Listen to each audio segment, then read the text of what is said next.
안녕하십니까? 지식과 통찰의 숲을 탐험하는 여러분을 환영합니다. 우리는 왜 이렇게 열심히 일하는데 삶은 좀처럼 나아지지 않는 걸까요? 왜 부는 언제나 소수에게 집중되고 평범한 우리들은 항상 제자리 걸음인 것처럼 느껴질까요? 정부는 언제나 국민의 경제적 자유를 위해 싸운다고 말합니다. 안정, 성장, 그리고 기회라는 달콤한 단어들을 약속하죠. 하지만 역사는 우리에게 훨씬 더 어두운 이면의 이야기를 들려줍니다. 수세기 동안 권력자들은 보통 사람들의 부를 교묘하게 빼앗고 최상층의 부와 권력을 공고히 하기 위해 보이지 않는 금융기법들을 사용해왔습니다. 충격적인 사실은 이 기법들이 결코 새로운 것이 아니라는 점입니다. 새로운 용어와 현대적인 포장지에 쌓여 있을 뿐 본질은 같습니다. 부를 위로 이전시키고 대다수를 의존적인 상태로 만드는 것. 오늘 우리는 그 감춰진 역사의 장막을 걷어내고 고대 로마부터 오늘날 월스트리트에 이르기까지 변치 않고 반복되는 부의 이동 공식을 파헤쳐보려 합니다. 만약 이 이야기가 여러분의 마음에 울림을 준다면 이 지혜의 빛을 소중한 사람들과 함께 나눠주시길 바랍니다. 여러분의 좋아요와 구독은 저희가 이 진실을 향한 여정을 계속해 나갈 수 있는 가장 큰 힘이 됩니다. 자, 이제 시작하겠습니다. 모든 속임수의 시작, 가장 오래된 책략인 인플레이션부터입니다. 정부가 세금으로 걷는 돈보다 더 많은 돈을 써야 할 때 그들에겐 두 가지 선택지가 있습니다. 하나는 솔직하게 국민에게 더 많은 세금을 걷는 것입니다. 하지만 이는 것엔 저항과 반발을 불러올 위험이 크죠. 다른 하나는 조용히 화폐의 가치를 떨어뜨리는 것입니다. 모든 동전과 지폐의 구매력을 몰래 훔치는 것이죠. 고대 로마는 이 전략의 대가였습니다. 서기 3세기 끝없는 군비 지출에 직면한 로마 황제들은 데나리우스 은화의 은 함량을 줄이기 시작했습니다. 한때 거의 수는에 가까웠던 동전은 점차 은으로 얇게 도금한 구리 동전으로 변해갔습니다. 제국은 아무것도 변하지 않은 척했지만 그 동전을 가진 모든 시민들이 그 대가를 치러야 했습니다. 물가는 하늘로 치솟았고 평생 모은 저축은 휴지 조각이 되었으며 월급의 가치는 폭락했습니다. 이것은 보이지 않는 세금, 즉 인플레이션 세금이었습니다. 오늘날 제국의 조폐국이 아닌 중앙은행에 의해 똑같은 일이 벌어지고 있다는 사실을 아십니까? 중세시대로 넘어오면서 이 속임수는 강제 대출이라는 형태로 진화합니다. 영국, 프랑스, 스페인의 군주들은 부유한 상인이나 길드에게 왕실의 돈을 빌려줄 것을 강요했습니다. 거절은 곧 벌금, 재산 몰수, 혹은 그보다 더 끔찍한 결과를 의미했습니다. 만약 운 좋게 돈을 돌려받는다 해도 한참 뒤에 가치가 떨어진 화폐로 받거나 아예 돌려받지 못하는 경우가 허다했습니다. 왕들은 그 돈으로 궁전을 짓고 전쟁 자금을 댔으며 이를 애국과 의무라는 이름으로 포장했습니다. 17세기에 이르러 금융 시스템 그 자체가 거대한 속임수의 도구가 되었습니다. 1694년 영국은 프랑스와의 전쟁 자금을 마련하기 위해 영란은행, 즉 최초의 중앙은행 중 하나를 설립합니다. 부유한 투자자들이 국채를 사들였고 정부는 세금으로 그 이자를 보장해 주었습니다. 그런데 그 세금은 누가 냈을까요? 바로 평범한 시민들이었습니다. 맥주, 소금, 옷감에 붙는 세금이 부유층의 안전한 이자 수익을 만들어준 것입니다. 부는 가난한 이들의 주머니에서 부유층의 금고로 합법적으로 옮겨갔습니다. 이는 국가 재정이라는 이름으로 이장된 부의 재분배였습니다. 이 패턴은 오늘날에도 그대로 존재합니다. 정부의 돈을 빌려주는 것, 즉 국채 투자가 세상에서 가장 안전한 투자로 여겨지는 이유는 그 수익이 국가의 능력이 아닌 바로 평범한 사람들의 노동과 소비, 즉 세금으로 보장되기 때문입니다. 현대 사회의 속임수는 더욱 교묘하고 일상적입니다. 재정 적자를 한번 볼까요? 정부는 막대한 빚을 내어 국채를 발행하고 그 돈이 일자리 창출, 사회 기반 시설 확충, 복지 프로그램을 위한 것이라고 홍보합니다.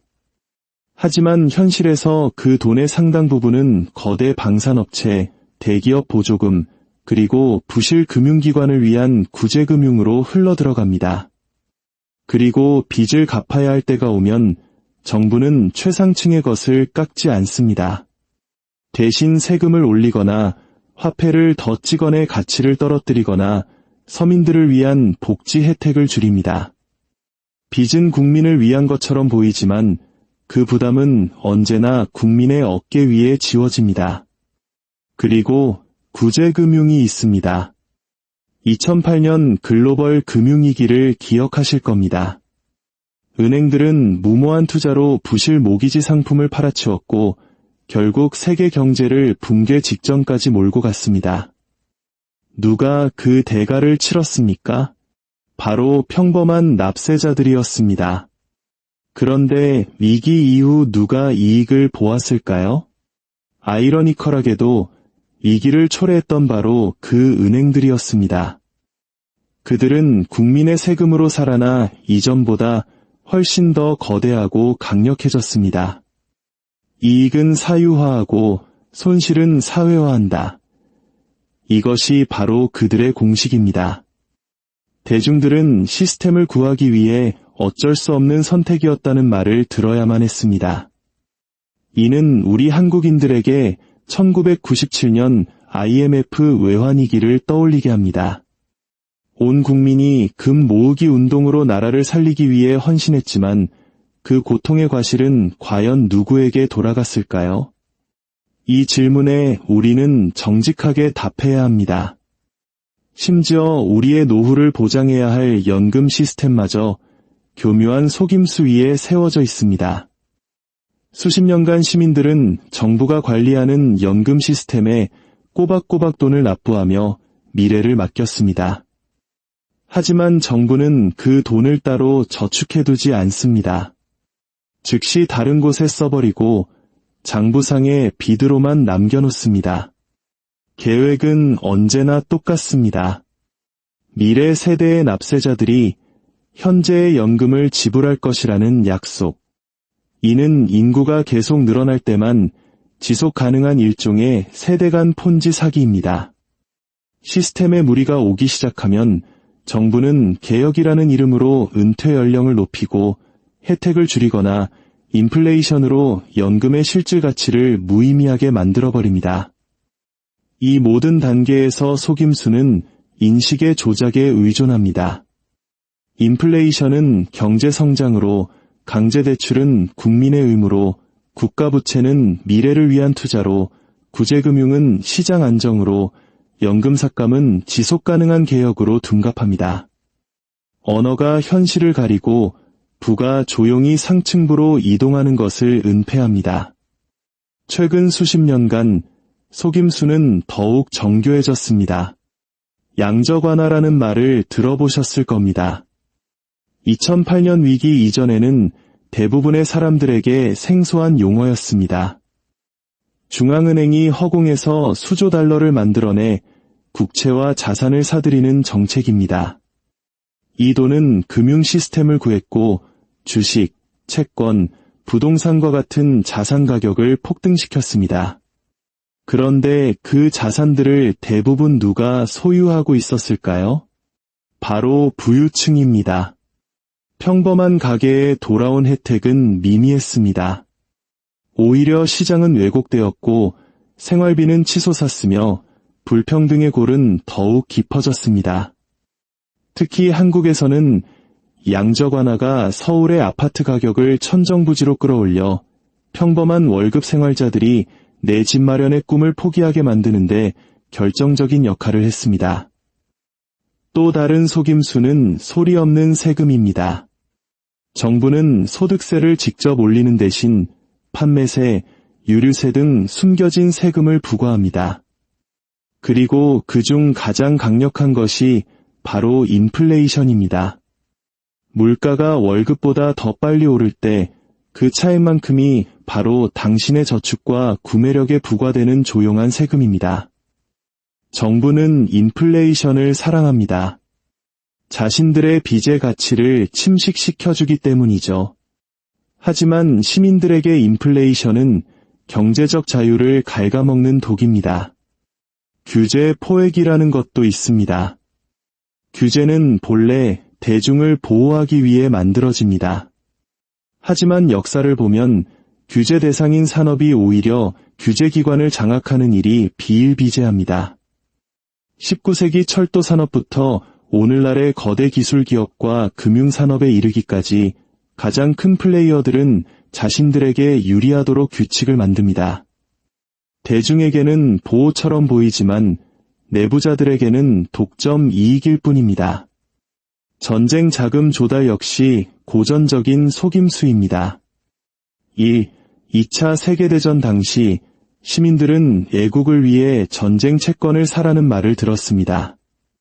하지만 그 채권은 부유층에게는 미래 세금으로 수익이 보장되는 위험 부담 없는 고수익 투자 상품이었습니다. 이라크, 아프가니스탄 전쟁에서도 똑같은 패턴이 반복되었습니다. 수조 달러의 빚이 생겼고 방산업체와 채권 보유자들은 막대한 이익을 얻었으며 납세자들에게는 청구서만 남았습니다. 전쟁은 항상 일시적인 비상사태로 포장되지만 그 빚은 여러 세대에 걸쳐 남습니다. 그리고 이 모든 것을 감추는 마지막 장치는 복잡함 그 자체입니다. 수천 페이지에 달하는 세법, 전문가들조차 설명하기 힘든 금융상품, 전문 용어로 가득 찬 예산안. 복잡함은 위장막이 됩니다. 시민들이 돈의 흐름을 좇을 수 없다면 그들은 부의 이전에 저항할 수 없습니다. 이것이 왜 지금 중요할까요? 이 모든 속임수들이 지금 이 순간에도 살아 움직이며 오히려 가속화되고 있기 때문입니다. 인플레이션은 우리의 저축을 갉아먹고 국가부채는 매년 최고치를 경신하며 시장이 흔들릴 때마다 구제금융은 당연한 해결책으로 제시됩니다. 결과적으로 이 시스템은 당신이 더 적은 실질 자산을 위해 더 열심히 일하도록 설계되었습니다. 그동안 금융 엘리트들은 자신들의 지배력을 더욱 강화합니다. 여기 냉혹한 진실이 있습니다. 대부분의 사람들은 이 속임수에서 결코 벗어나지 못할 것입니다. 왜냐하면 자신이 속고 있다는 사실조차 인지하지 못하기 때문입니다. 그들은 인플레이션을 자연스러운 현상으로 세금을 피할 수 없는 것으로 구제금융을 자비로운 조치로 받아들입니다. 역사를 공부하는 대신 언론의 메시지를 그대로 믿습니다. 바로 그 무지가 가장 강력한 속임수입니다. 교육받지 못한 대중은 통제하기 가장 쉽습니다. 그러므로 금융교육은 저항입니다. 경제 역사를 아는 것은 무기입니다. 당신이 이 속임수들을 이해한다면 조종당하기 훨씬 더 어려워질 것입니다. 그렇다면 우리는 무엇을 명심해야 할까요? 첫째, 언제나 헤드라인 너머를 보십시오. 정부가 경기 부양책을 발표하면 누가 가장 먼저 이익을 얻는지 질문하십시오. 물가가 오를 때 그것이 불운이 아니라 정책의 결과임을 아십시오. 새로운 규제가 나타나면 그 법안을 누가 썼는지 물으십시오. 둘째, 이 덫의 바깥에서 진정한 불을 쌓으십시오. 화폐가 가치를 잃을 때 가치를 지켜줄 수 있는 실물 자산을 보유하십시오. 셋째, 시스템이 당신을 위해 만들어졌다고 결코 가정하지 마십시오. 시스템은 당신이 아니라 자기 자신을 보호하기 위해 존재합니다. 고대 로마 시민들의 주머니를 털었던 속임수는 오늘날 현대적인 언어 뒤에 숨어 당신의 계좌를 고갈시키고 있는 바로 그 속임수와 같습니다. 유일한 차이점은 당신이 그것을 제 시간에 알아차릴 수 있느냐 없느냐에 달려 있을 뿐입니다.